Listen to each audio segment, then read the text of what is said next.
Good afternoon, Maine. The Muddy Waters podcast is back after a week off, essentially. The Muddy Waters podcast, as everybody knows, exists in order to help the people of Maine better understand what's going on in our state. And because I'm not an expert in all things, I do this by bringing people in who know a little bit more than me, been around a little bit longer, or been more involved, whatever it might be. And so today we are blessed to have with us, I think I've got this wrong before, so I don't want to get it wrong again. You're the president, or is that what it is, of the Gun Owners of Maine? Not president, not chair, or whatever the terminology I think I used incorrectly once was, of the Gun Owners of Maine. So thank you so much for joining us, Laura. You're very welcome. Thank you for having me. And I have to apologize. Somebody called me out on it, not too nicely, on X, about the fact that when I had initially posted, I found, you may not know this, but I go back and I clip testimony from Augusta, and I actually clipped your testimony and posted it to a number of different places in social media because it was one of the many good testimonies. The officer, Michael Johnson Lieutenant Michael Johnson I thought did a fantastic job in 40 minutes of testimony, basically iterating that there's really no point to even go in the direction of this red flag law. It's even aside from the constitutionality, the practical reality of it is it's going to be dangerous. But anyway, he was one of the ones that you clipped. But I clipped yours, and I left off the B at the end of Whitcomb, somebody called me out on that, and it was pleasant. And I was like, oh crap! And it was on X, so I couldn't fix it. You know, if you don't fix it within the first hour on posts on X, you can't fix them. So. But anyway, so thank you so much for joining us and for doing what you do at the Gun Owners of Maine.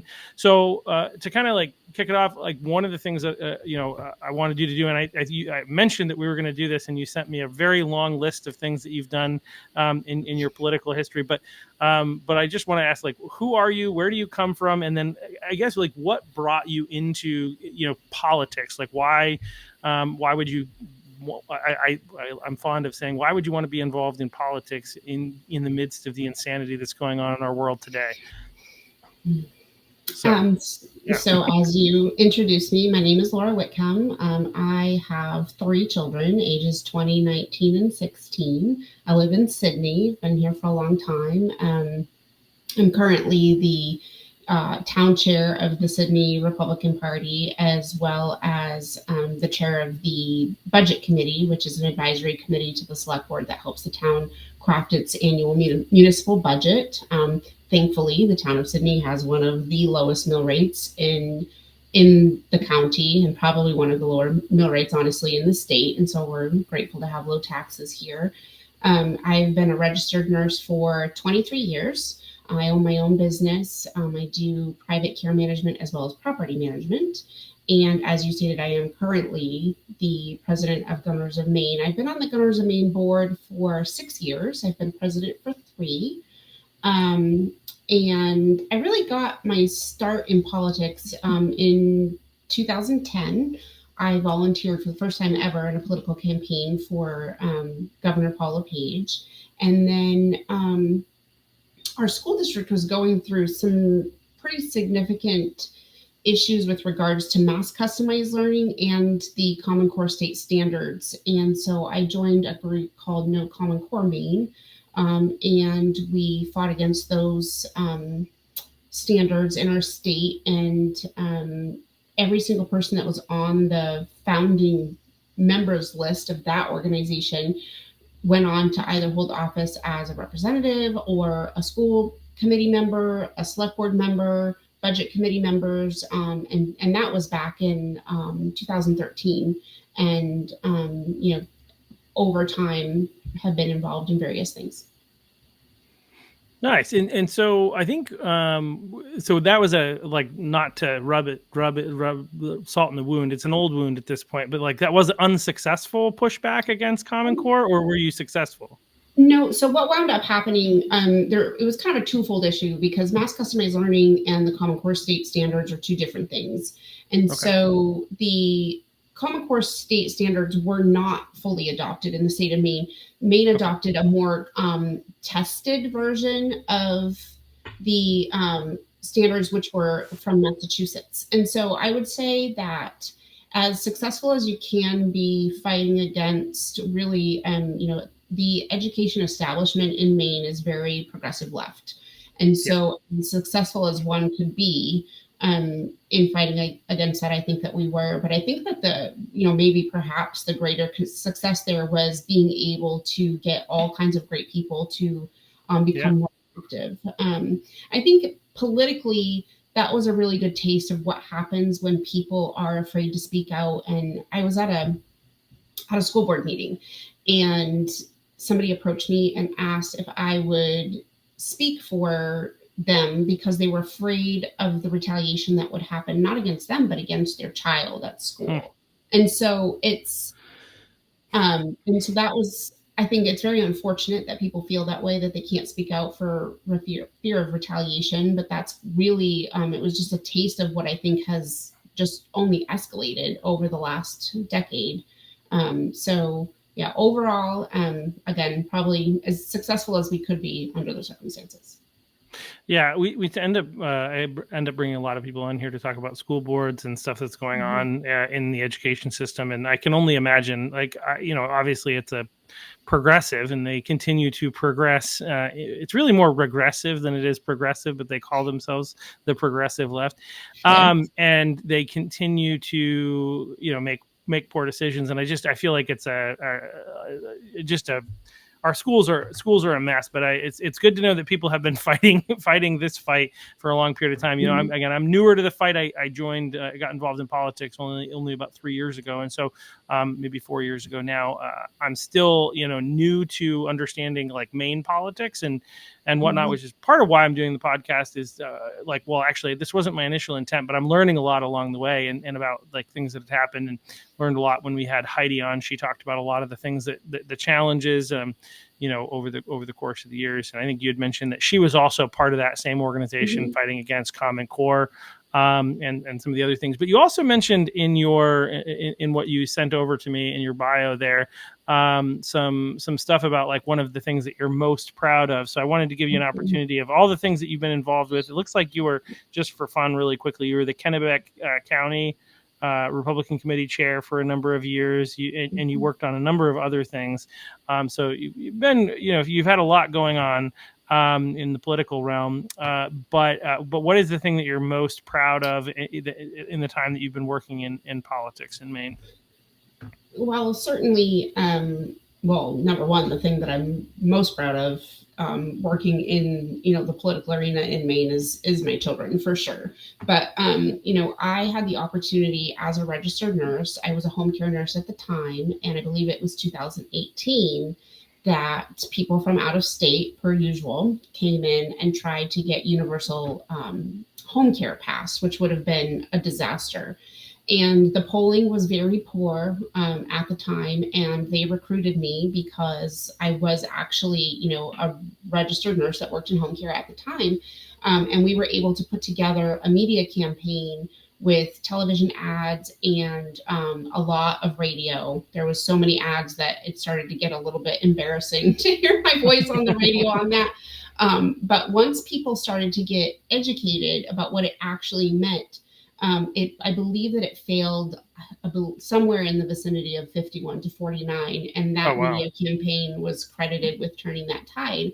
And I think that that's really true of a lot of the ballot initiatives that have come through the state of Maine. So you had, the universal home care in 2018. In the, 2015-16 area, we had universal background checks, which were most people who are familiar with the firearms policy changes in Maine remember as Question 3.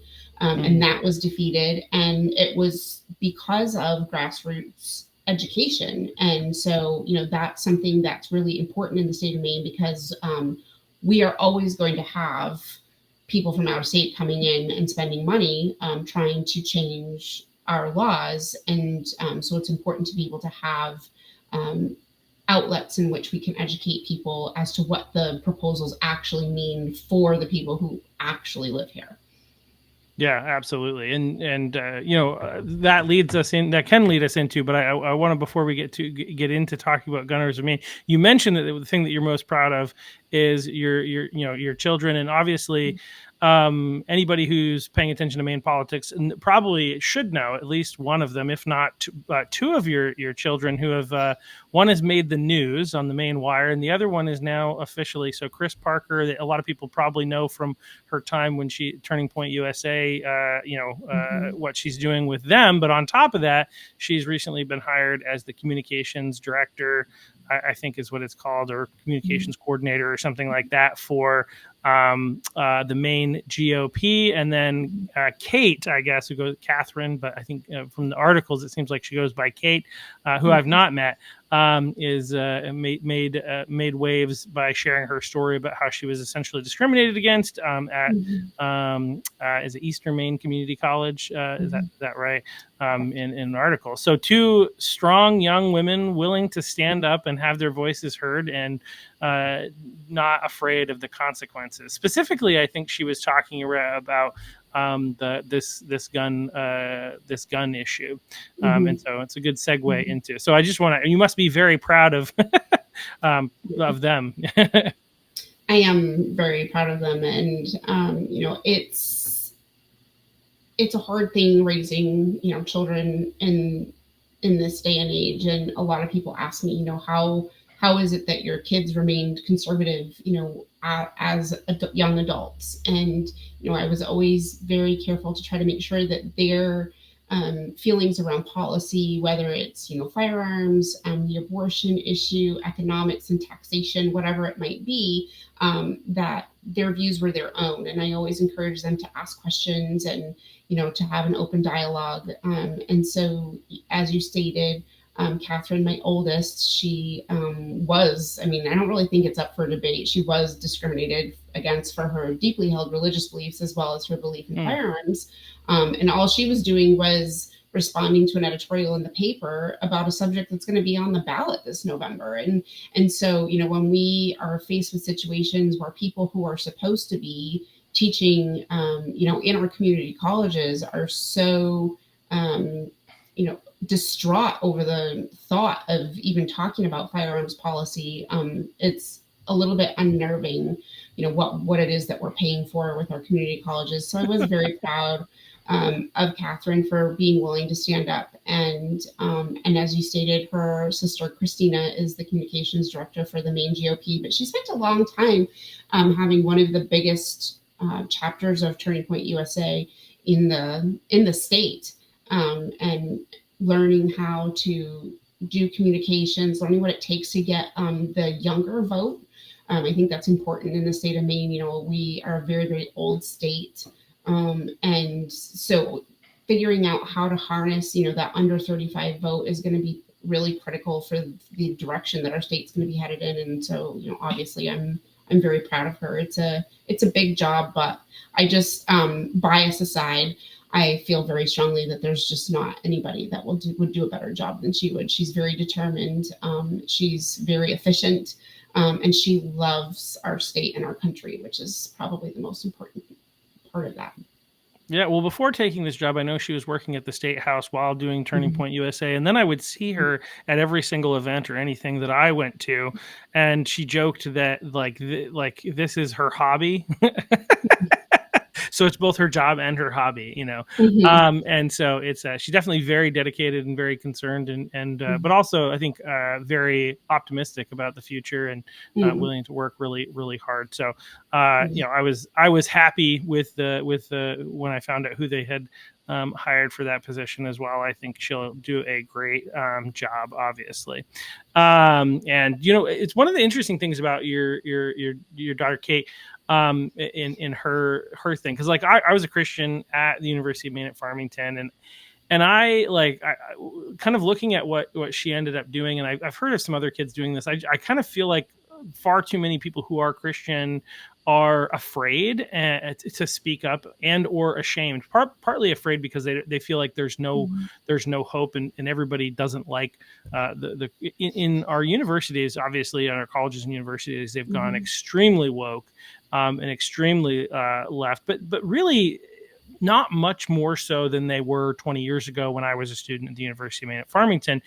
But one of the big differences is this newer generation who's coming in, I think, is a lot less worried about offending and upsetting them than I think we were when I was in college. Like, we believed what we believed, and we were not ashamed of what we believed, but we were not necessarily as vocal in areas where we were in opposition to them. And I think that was a mistake on our part. And so I'm just really proud also of, the young people in particular, Kate, who are willing to stand up and speak out about those things, and not just willing to take it lying down and hope, that maybe people figure it out, maybe things get better, and I'll just get through school and I'll get out onto life.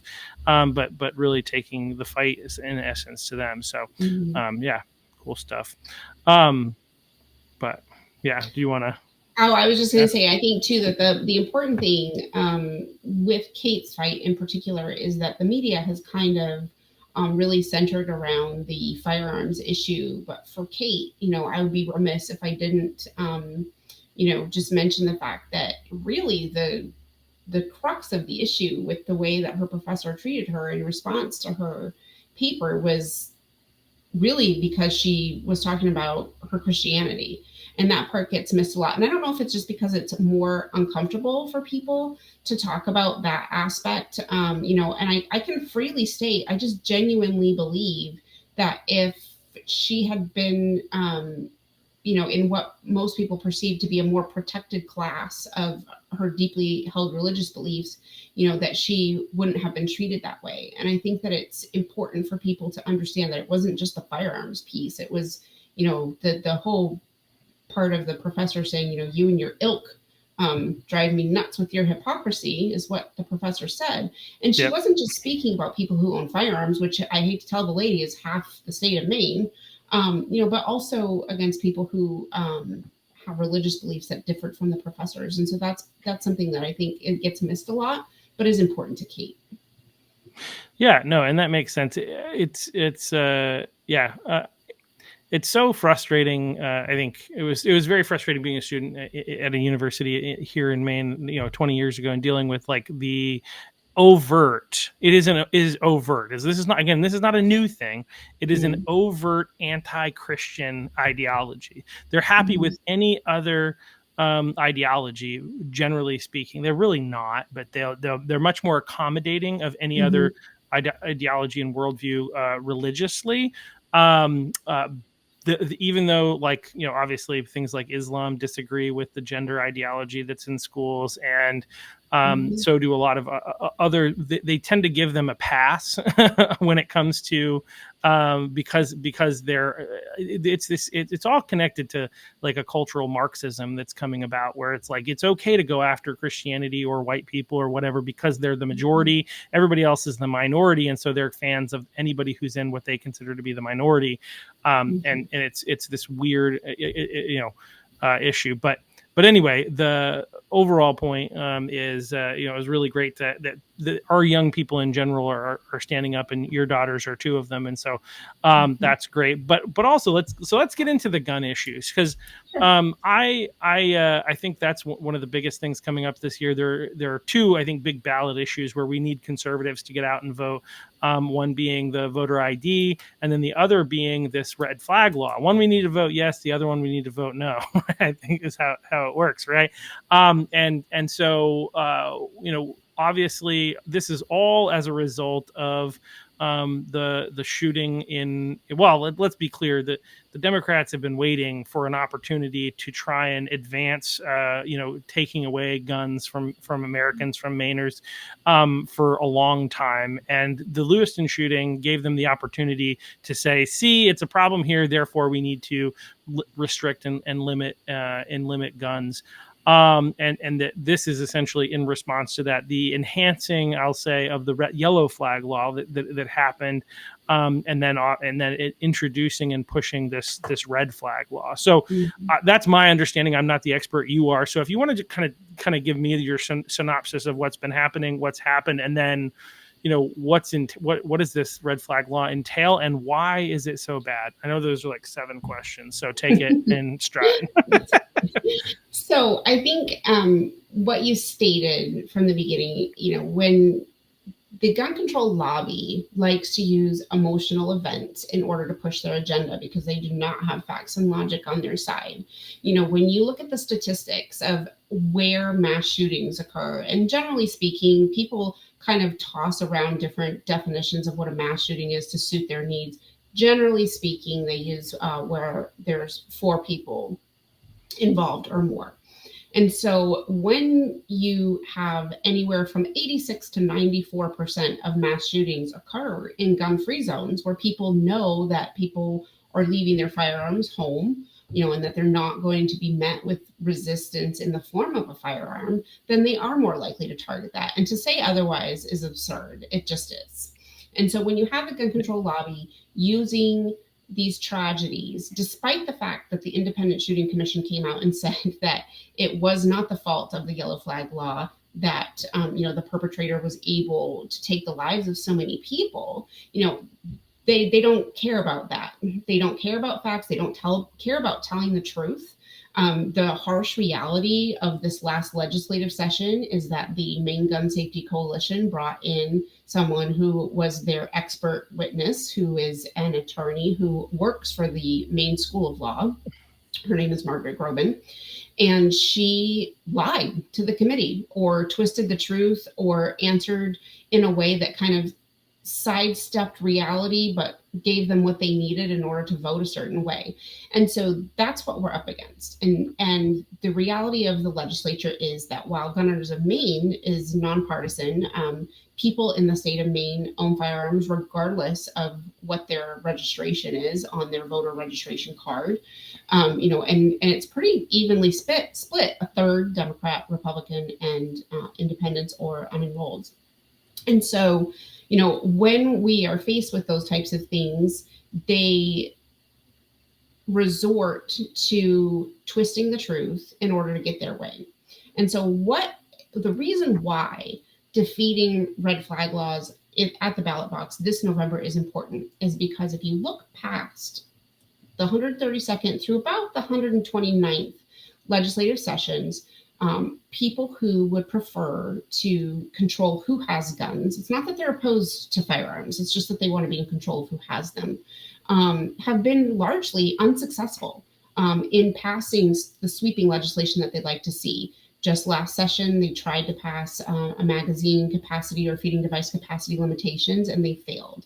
They tried to ban bump stocks or other rapid fire devices. They failed. They tried to redefine what a machine gun is, which would have made tens of thousands of commonly owned semi-automatic rifles that are owned by law-abiding, responsible gun owners in the state of Maine to be defined as a machine gun. And so, when they fail to pass that type of legislation, then they spend the money to get the signatures to put it on the ballot. If they're successful in passing red flag legislation at the ballot box, then that will embolden them to then say, why would we bother put anything into, through the legislature? If the legislature is not going to pass it, then we will just use out-of-state money to get signatures. And while you can't pay people to sign your initiative, you certainly can pay the signature gatherers, and put it on the ballot box, come back in when it's on the ballot and spend millions and millions of dollars in advertising in order to get your way. And so just like question 3 with universal background checks about a decade ago, I think it's going to be a tight race. There's going to be a lot of money spent, but it's just hugely important that we defeat red flag laws this November. Yeah, absolutely. So I didn't necessarily prep you for this, but there's a lot of like I guess myths or rumors. You've kind of addressed one of these, right? The significant portion of, like you said, it was 86 to 92%. Mm-hmm. Is that the number of yeah, depending on the source you use. Right. Of shootings are happening in places where there are gun-free zones, and I think that there's a lot of like the perspective of the left is that what I keep hearing, I know that you're nonpartisan as the Gun Owners of Maine, but the side that's like really pushing this is primarily on the left. You don't see a lot of conservatives in favor of gun laws. Although there was somebody who has voted for me, I think twice now, who I remember going to their house after some sort of a shooting. Well, I don't think it was a Maine-based shooting happened, and she was like, "Oh, we got to do something about them guns." And I was like, "No, no, this is not the problem. The problem is not law-abiding citizens with guns. The problem is really more of a mental health crisis, I would say, to a degree in our society.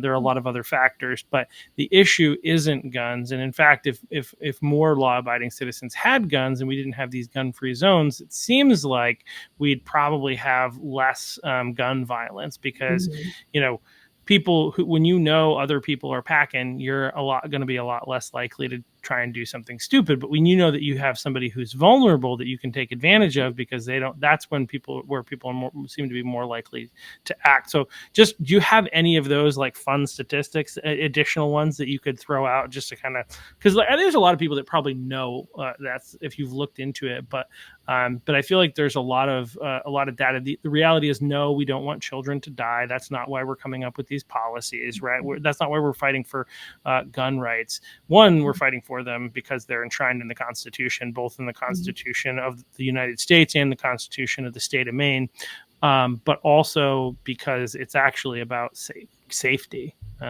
right? Correct. And I've spent my entire adult life advocating for the defense of life on several fronts. And that is one of the reasons why I'm so passionate about firearms ownership. But it's important to understand that our rights to own firearms are not given to us by the government. They're codified in the United States Constitution and the Maine Constitution, and you'll very, very seldom hear me say, that I am, a proponent of the Second Amendment or that I'm a defender of the Second Amendment, because the Second Amendment doesn't give us rights. It basically tells the government we have the right to own firearms. We have decided as a society that there is a select few that we don't want owning firearms, and those are usually, violent people with violent felonies. But for the most part, if you are a responsible, law-abiding gun owner, you should be able to have, in my opinion, and I always tell people, if you can manufacture it, you should be able to own it.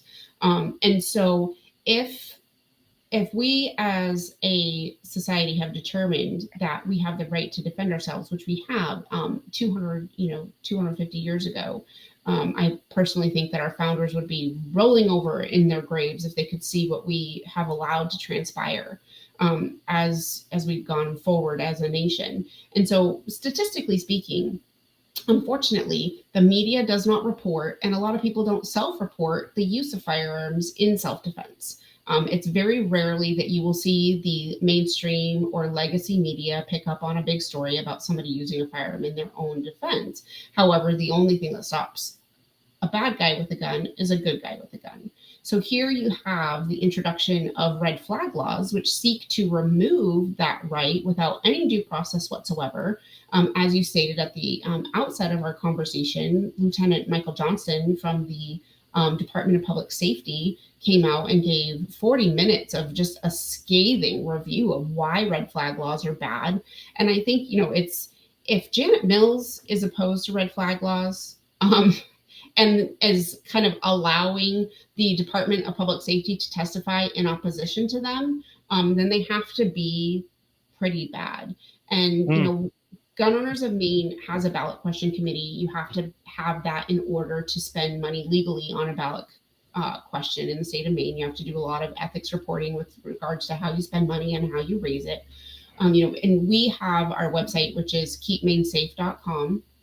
And that really, it has the links to that testimony from the lieutenant, as well as a list of facts on why red flag laws are so dangerous. And unlike our opponents in this who are pushing for red flag laws using emotional pleas that have no basis in reality, we have citations for every single thing, why we believe what we believe, and the actual facts surrounding down to the letter of the law, the proposal, that they've put forth and everything. So it's frustrating when you are dealing with people who don't tell the truth. But that is, that's where we're at. And so it is incumbent upon us as advocates for gun rights to educate, the people and really encourage people to educate their friends, family, coworkers, because the grassroots and a get out the vote on this is going to be the only path to victory. Yeah, I mean that's the unfortunate thing is like they're both of these ballot initiatives are coming in a non-election year, Mm-hmm. and where it's much less likely that that people are going to show up to vote in general. And one of the things that we've learned, I think this wasn't historically true, but it's more true today, is that conservatives are the low propensity voters. We're the ones that have a lower probability of getting out to vote than the Mm-hmm. Democrats, and so the liberals, and so it's really important that we get out there to vote. But you highlighted something I think I just want to re-emphasize that Janet Mills is against this. And if Janet Mills is against this, that shows how bad it is. Also, the Democrats completely control the entire government here in the state of Maine, from the Supreme Mm-hmm. Court, governor, House, Senate. And if they couldn't get this passed in those chambers, that's going to tell you that there is bipartisan support against this because it is not good for our state. And or maybe they were just playing this game because they knew it was a ballot initiative, so they intentionally let it go, knowing it could get through the ballot initiative. Who knows? But either way, they didn't want if they did want it to go through, they didn't want their name on it for a number of these people, right? And I think that's pretty significant, right? Yes, and I think that the makeup of the legislature, as you stated, you have the Senate has a majority of Democrats, the House has a majority of Democrats, and then we have a Democrat in the Blaine House. But if they had the votes to pass red flag, they would have put it through. There's absolutely no doubt in my mind. They know that they don't have the votes.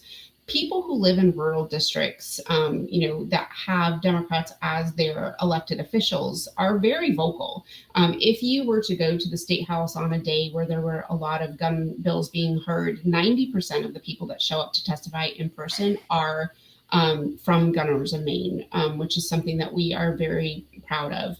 They're very good at contacting their legislators. They're very good at letting them know how they feel about things.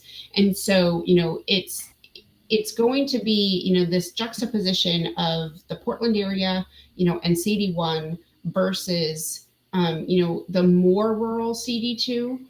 We have a lot of members that live in CD1. There's a lot of gun owners that live in CD1, but the reality of the numbers is that there's going to be a higher turnout in favor of red flag in the bigger cities because they are more inherently in favor of gun control. So it's, and when I stated that Gunners of Maine is nonpartisan, that is absolutely factual. However, the way that people tend to vote with regards to party is that, as you stated, Republicans generally vote in favor of gun rights, and Democrats generally vote in favor of gun control, and that's just factual. Yeah, yeah, and it's all like a lot of the things on the Democrat side. It's all out of this, like, I mean, you've kind of mentioned that they're telling lies, and in this case, like the reality is there's no data that actually backs up their position, and just to kind of go back to, because of the fact that this is in response to. Largely in response to the shooting that Mm-hmm. happened in Lewiston, like I think it's worth noting. And again, I'm not an expert here. Hopefully, you have some that you can share on this. But like my understanding is that none of this would have prevented that situation. Could That's have, but the current, like, in other words, that situation could have been prevented without needing to add anything. It wasn't that we needed more stuff in order to prevent that situation. That's true. So if you were to read the Independent Shooting Commission's report, which I have done, and if you look at the facts and kind of try to take out some of the perhaps personal feelings that members of that commission may or may not have had with regard, I know some people say, well, maybe it was a little biased. All of that aside, um, we had yellow flag on the books, it wasn't used. And the thing that people don't understand about red flag laws, I will state for the record, yellow flag is not perfect. There are some issues with due process with yellow flag. It is not the be all end all. However, it is better than your standard run of the mill red flag law. And so, generally speaking, yellow flag laws are for people and red flag laws are for firearms. If I were to convince a judge to take your firearms away, if you were a firearm owner, all it does is send the police into your home, into a very intense, easily escalated situation, and removes your firearms. It doesn't get you any help. It doesn't prevent you from going out and buying more firearms illegally. It certainly doesn't prevent you from perpetrating harm on somebody with another weapon. In the United States, you are actually more likely to die by somebody's hands or feet than you are any type of long gun, including, the gun control lobby's, thing, that the assault rifle. That there's a statistic for you. You are more likely to die from somebody's hands and feet than you are a long gun. And so, and then say nothing about taking out firearms deaths from areas that have very, very high rates of gun control, such as Chicago, New York, and California. So, when we're talking about the difference between what happened with the Lewiston shooting and what they're proposing, is that they are proposing something that law enforcement on the whole is opposed to. Unfortunately, they're very leery of coming out in opposition to that because, again, of that fear of repercussion. I'm hoping that because the Department of Public Safety has come out in opposition to red flag and was very, very vocal in doing so, that might help people feel a little bit more free to speak how they really feel. But again, that's where we're at in a society, is that people are very afraid to lose their livelihood, which is totally understandable. But red flag laws, if you look at the state of Maryland, when you have somebody who had a knock at their door and is met with armed police officers, doesn't know why, and he was shot and killed.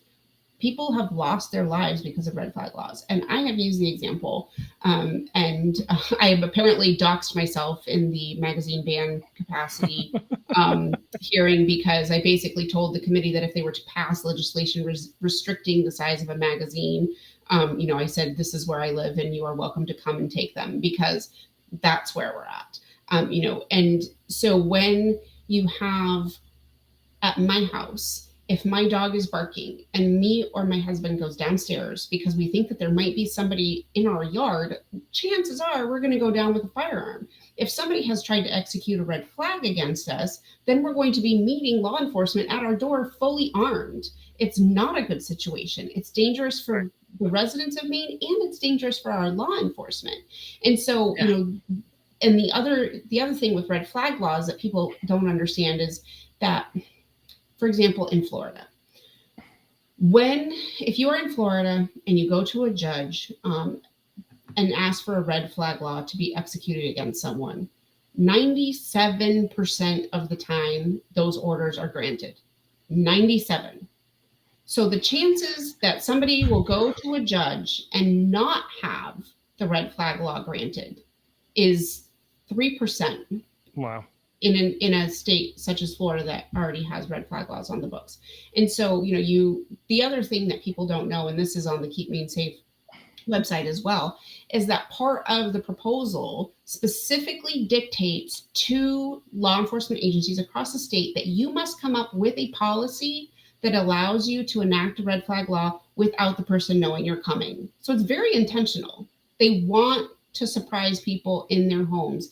And I can't begin to state enough how unbelievably dangerous that is. It's unnecessary. It will absolutely result in the loss of life. And we have so many more avenues that we can go through to help people in their time of crisis than just simply knocking on their door and taking their dangerous weapons. Yeah, again, I would say Lieutenant Michael Johnson did an incredible job. I encourage anyone to go back and listen to that, because but I think this is a piece that's just I actually care about our law enforcement, and I don't want them to die. We're gonna say that. In this was one of the biggest things that they highlighted, is that this is a heightened, intense situation from the very get go. And again, as you guys talked about, you talked about as well with the yellow flag law, that's more focused on the person. And again, I'm not sure how I feel about any of these. I generally speaking, anything that takes away due process, I'm not a fan of. And I have a little bit of concern with the government being able to determine whether or not somebody is mentally fit and is in a good state to be able, because like it's a dangerous path, right? Because like, what if the right people get in control of being able to determine who is, now we have you committed, we take away your guns and all that other kind of stuff.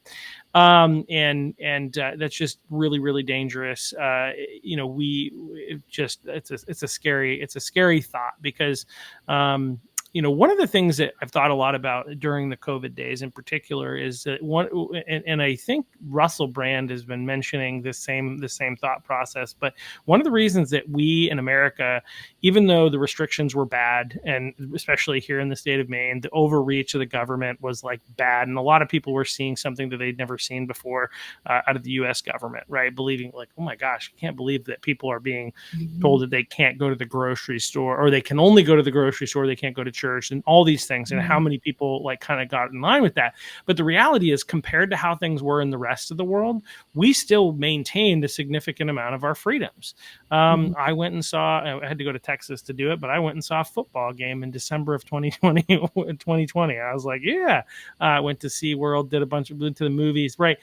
You could do these things. Like, America was a lot more free, than many other countries. And I think a big part of the reason is that like there is a bit of, fear, even though, Joe Biden made that comment about like, how are you going to fight against the jet or whatever?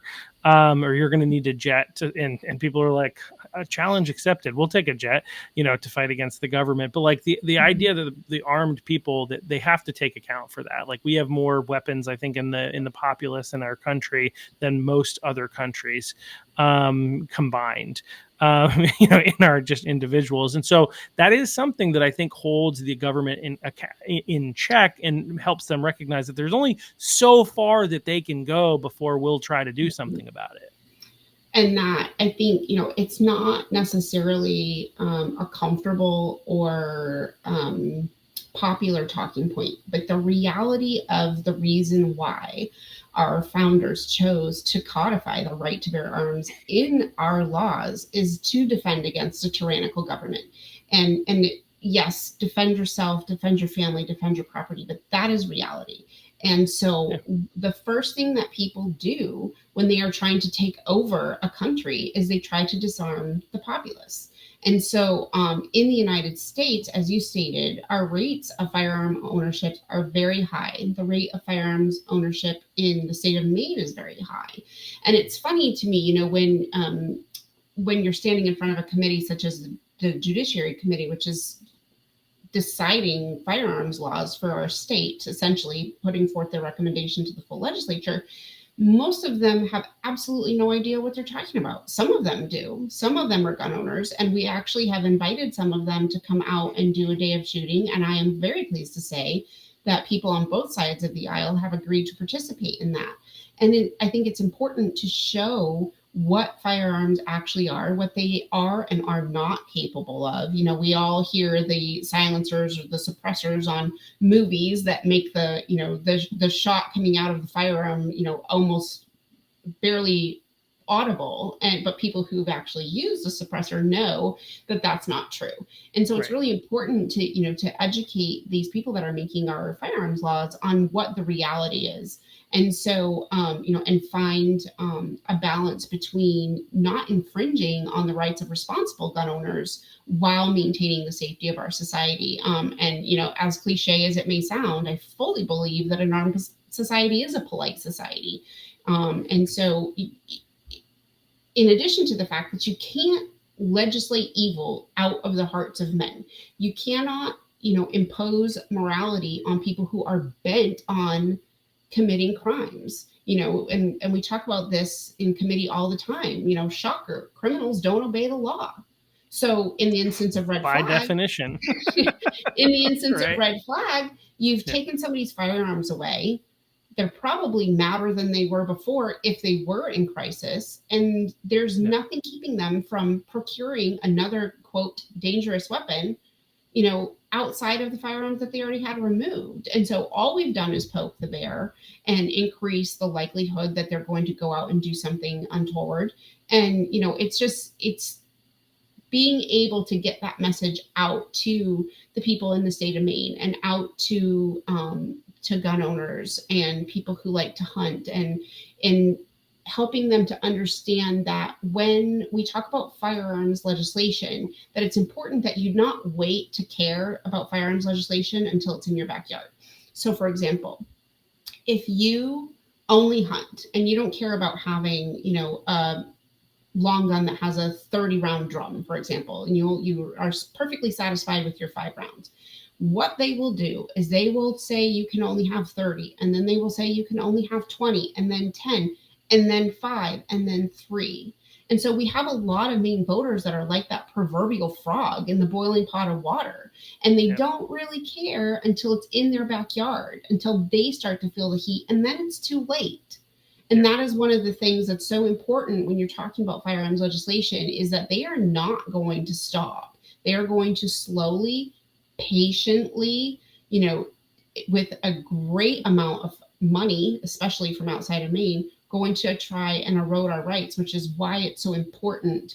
When people say shall not be infringed, it means shall not be infringed. Doesn't matter, what you want to own or how many rounds you have, because if you trust me with one bullet, then you can trust me with 100 or 1,000 or 100,000. That's reality. Yep. No, and it makes no sense to me to create these opportunities for people to. I mean, the idea, I don't know how it would be here in the state of Maine, but I mean, the state of Maine is very liberal, and the judges here are liberal. So the court system is more liberal. So like, are we going to have similar numbers? If this goes through, are we going to have similar numbers to Florida? The 97% of red flag things are approved. Like that would be very, and that just means that it's like it just opens a door for people to be able to take away, even if it's only temporarily, right? And then you have to go through this process, and then you win, sure. But like the idea of people being able to take guns away from law-abiding citizens for going through this process, as you said, without like. And I think with the yellow flag laws, and maybe you could talk about the existing, like how the existing yellow flag law is set up. I think help people better understand that, because I think I have a general understanding of it, but not a good enough one where I could explain it to people. But why it's better, because I think it looks at the whole mental health situation of the person who's potentially in crisis, and how it could have been maybe even applied in the situation with Robert Card. But anyway. So with yellow flag, law enforcement will come in and see that the person is potentially in crisis. They will ask for a mental health. This is a very nutshell explanation. Ask for a mental health evaluation. And if that person is deemed that they might be a danger to themselves or others because of that, then their firearms are temporarily removed. And so you have that extra layer of protection for people's due process. And I think even as a registered nurse, there's a lot of stigma around mental illness, and sometimes people can get really caught up in the fact that of the mental health evaluation, and they'll say, well, just because you have mental health issues doesn't mean you're a danger to yourself or others.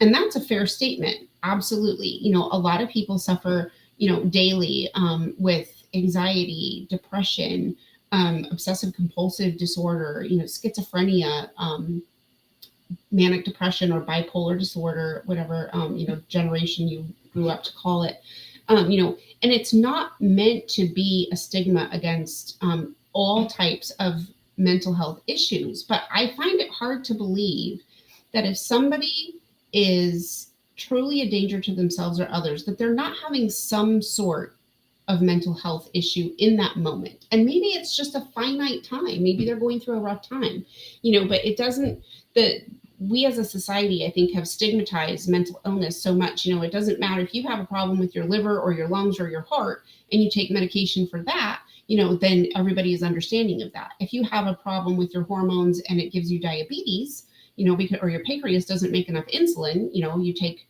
insulin and that's fine. But if the hormones in your brain aren't as they should be, for whatever reason, we as a society have decided to stigmatize that, which is unfortunate.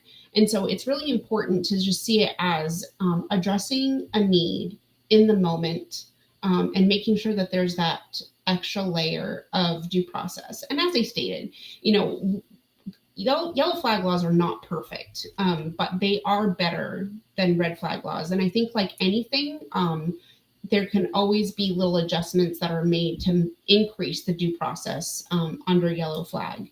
But to just, you know, jump off the deep end into having red flag laws where our law enforcement agencies are instructed to, you know, come when you're not ready and make sure you know that they're not coming, you know, that's a huge leap, especially in a state like Maine. Yeah, no, it is absolutely a recipe for disaster, and I almost wonder if part of the because I'm always trying to, well, I shouldn't say I'm always, but sometimes I'll try to think ahead and think like what's the purpose behind this, and maybe, you know, we're talking about a side of the aisle that wants everybody to not like police, and maybe that's part of the process here is put them into situations where they end up shooting some people and then try to use it against them, and who knows? I hope that's not what's going on here, but it's like it's hard to understand why you would want to put police in the line of fire, especially when we don't have enough police as it is. Like this is a problem that we're dealing with at the entire, from top to bottom in the state. And police are just anxiously looking forward to that. The ones that are there and they're doing a good job are anxiously looking forward to getting their pension so that they can retire, because it's getting more and more challenging. And I know that not enough people are applying again to join. I think Portland in particular has had a shortage and is well below where they need to be, but they just can't get enough qualified people through the door. And so at a time like that, and a time where like it's hated to be a police officer, now you want to make their job that much more difficult and put them literally in the line of fire. I mean, you're dealing with somebody who you think has a mental crisis, then you're going to sneak up on them armed with guns, and they probably, you know what I mean? It just doesn't, and you know that they have guns. But to your point earlier, there's a fun joke. I don't know if this was a meme or something like that. It's like, I have 4 guns. The government takes away 2. How many do I have left? 8. Right. And the joke is that, like, I'm not going to tell you how many guns I have. Come in and take my guns. And then maybe I've still got more. So there's the reality that, like, maybe whether they need to, they're upset and they go and steal one for somebody else, or they're like, people, because they don't trust the government, are not necessarily like broadcasting how many weapons they have and where they are and all this other kind of stuff. So the police show up and they take the weapons that they can find. We don't even know if that's all of them, not to mention the fact that if they're mentally unstable and their mental health is not being taken care of, again, juxtapositioning that over against the yellow flag laws that are first looking at the mental health situation and how do we help this person and deal with the potential threat that could be there if they are mentally unfit, unhealthy. This one just does like, let them go and do whatever they want, essentially, outside of the fact that we took their guns, and they could have others that we didn't know about, or steal one or buy one, or whatever you want to talk about. And that's like obviously not not a wise way to handle this type of thing. And I do agree with you too that, like, there is a stigma around mental health. I still have some discomfort with the ways in which we treat it as a society. I'm very much not a fan of big pharma, and I think there are a lot of concerns that I have with the medications that people are given. But I do think, like, I think one of the things that has been really helpful to me in my life is going to therapy. And I didn't go to like official, I think the guy that I went to for a while, he was a pastor, but he was also a clinical, he had his licenses and all that other kind of stuff. But, talking to people and talking through stuff and working through what's happened in my past, was really helpful. And I think that's true for a lot of people. We don't allow space to talk about that a lot. I've just thrown a lot at you, but I think, specifically talking about the increased danger that we're creating for society and for our police officers at a time where we don't have enough is not a wise proposition.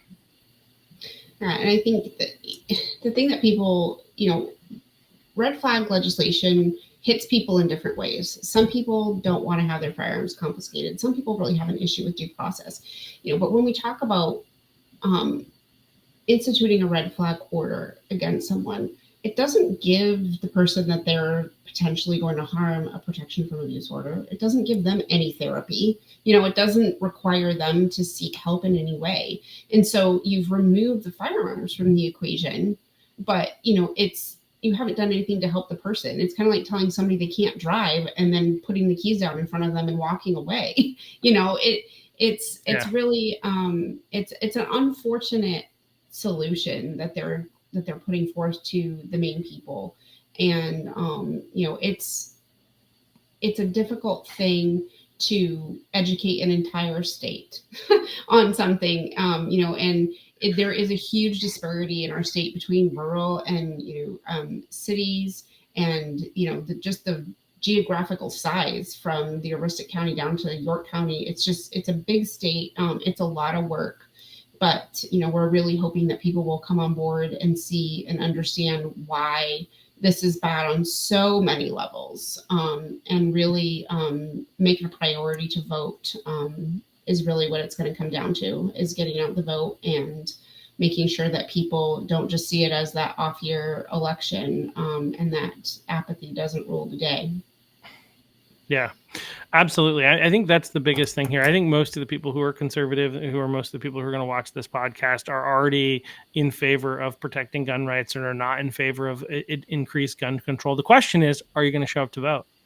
Are you going to help get out the vote? Are you going to help other people show up to vote? These are the questions. Like, this is a real test. Like, conservatives in Maine are angry, so angry at the current administration here in the state of Maine, on so many different levels. But are you going to show it? Are you going to show it? Are you going to show up to vote in November in favor of voter ID? And are you going to show up in November to vote down this red flag law?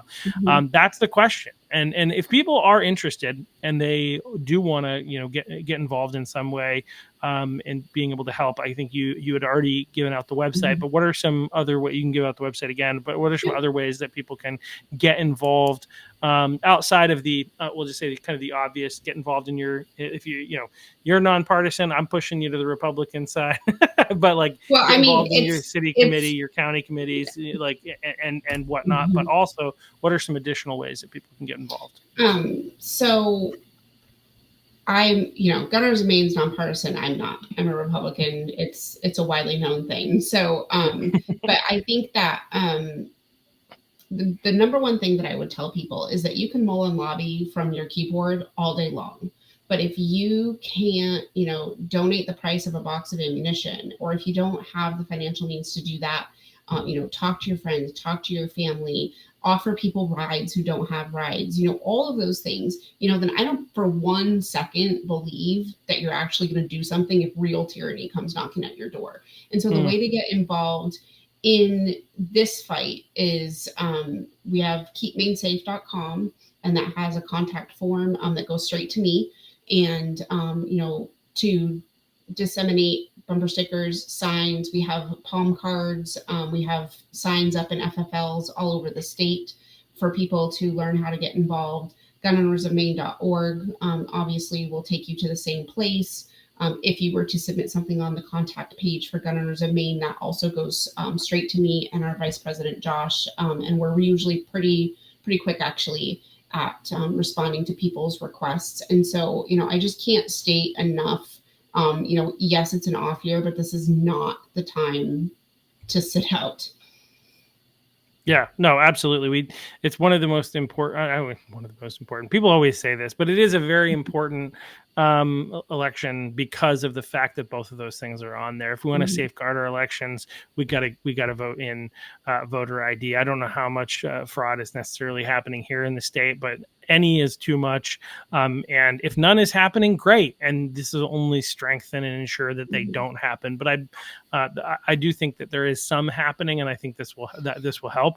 But help strengthen our elections. But this and then protecting gun rights, because as you said, they're starting here right? Well, actually, they started with yellow flag, and now they're going to red flag. And then what's next? You know, and there's also already all these limits on what types of firearms you can hold, and I don't think the Constitution actually limits it. So it's almost as though we're already in violation of the Constitution, and so the Democrats are just like, well, if we push this far and we were successful, let's just keep pushing. And eventually, the end game is to disarm the people so that the people are more easy to control, and the oligarchs who are the globalists, the global elites, or the global parasites, as my friend Jana likes to say, are more easily able to control our lives. So if we believe in freedom, we need to get out and vote in November, and we need to help out. And you said they can go to gunowners4maine.com. That's also where they can donate to the work that you guys do. Do you have a merch shop as well, so you can get bumper stickers, you said, and other things? Yeah. So we are still waiting on a question number. The Secretary of State's office has not assigned whether voter ID and red flag will be questions 1 or questions 2. It's apparently not super high on Shanna Bello's list of things to do. So we're not going to print bumper stickers until we know what the number is, but those will be available after at keepmainesafe.com. And any donation is helpful. You do not have to be a person who's donating $1,000. Like I said, if every gun owner in the state of Maine donated the price of a box of cheap 22s, $5, we would be well on our way to defeating this proposal. It also gives people some skin in the game. But we have volunteers set up all over the state, and one from every county, to help put that stuff out when the time comes. And this is right now, my primary focus is not my small business, but keep Maine safe. So, we're going to be moving full steam ahead into November, and would appreciate all the help that we can get in achieving our goal of defeating this very, very dangerous proposal.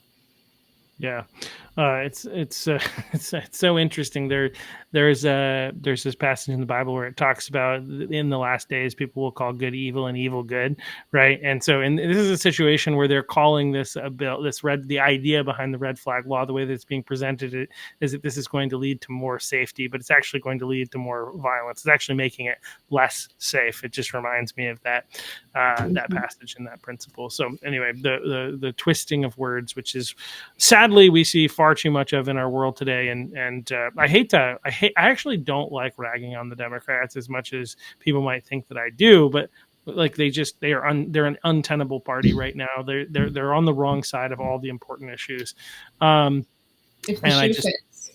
Yeah, that's exactly right. I'm sure, and I like to clarify too that when I say the Democrats, I don't mean every single Democrat voter, because the voters largely don't. The people who are representing in Augusta or Washington who have D's next to their names, I do not believe are accurately